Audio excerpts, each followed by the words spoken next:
বৈষম্য বিরোধী ছাত্র আন্দোলন চট্টগ্রাম মহানগর কমিটির মুখপাত্র হিসেবে দায়িত্ব পালন করছিলেন আলোচিত ফাতেমা খানম লিজা। সম্প্রতি তার একটি ভিডিও সামাজিক যোগাযোগ মাধ্যমে ভাইরাল হয়। ওই ভিডিওতে তার উপস্থিতি নিয়ে সমালোচনা শুরু হয়। ভিডিওটি ভাইরাল হওয়ার পর তাকে দলের পদ থেকে অব্যাহতি দেয় বৈষম্য বিরোধী ছাত্র আন্দোলন।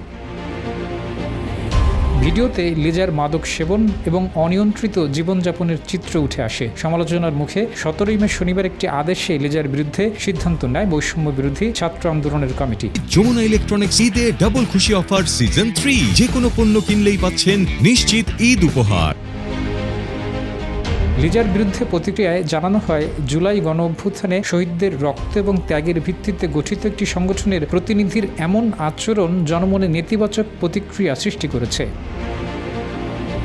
তবে সাংগঠনিক সিদ্ধান্তের প্রতিবাদ তখনই করেছিলেন লিজা। 17 মে রাতেই ভিডিও বার্তায় তিনি তার বিরুদ্ধে আনা মাদক সেবনের অভিযোগ অস্বীকার করেন এবং 2 ঘন্টার মধ্যেই অভিযোগ প্রমাণ করতে বলেন। সে সময়ের মধ্যে মাদক সংশ্লিষ্টতা প্রমাণ করতে না পারলে নগর কমিটির আহ্বায়ক এবং সদস্য সচিবের বিরুদ্ধে আইনি ব্যবস্থা নেওয়ার হুঁশিয়ারিও দেন তখন।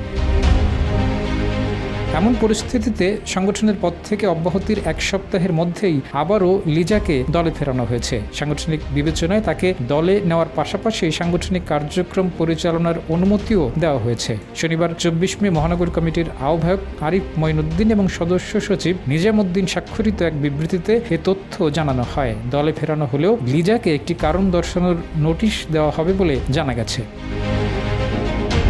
ডেস্ক রিপোর্ট, জয় জয়।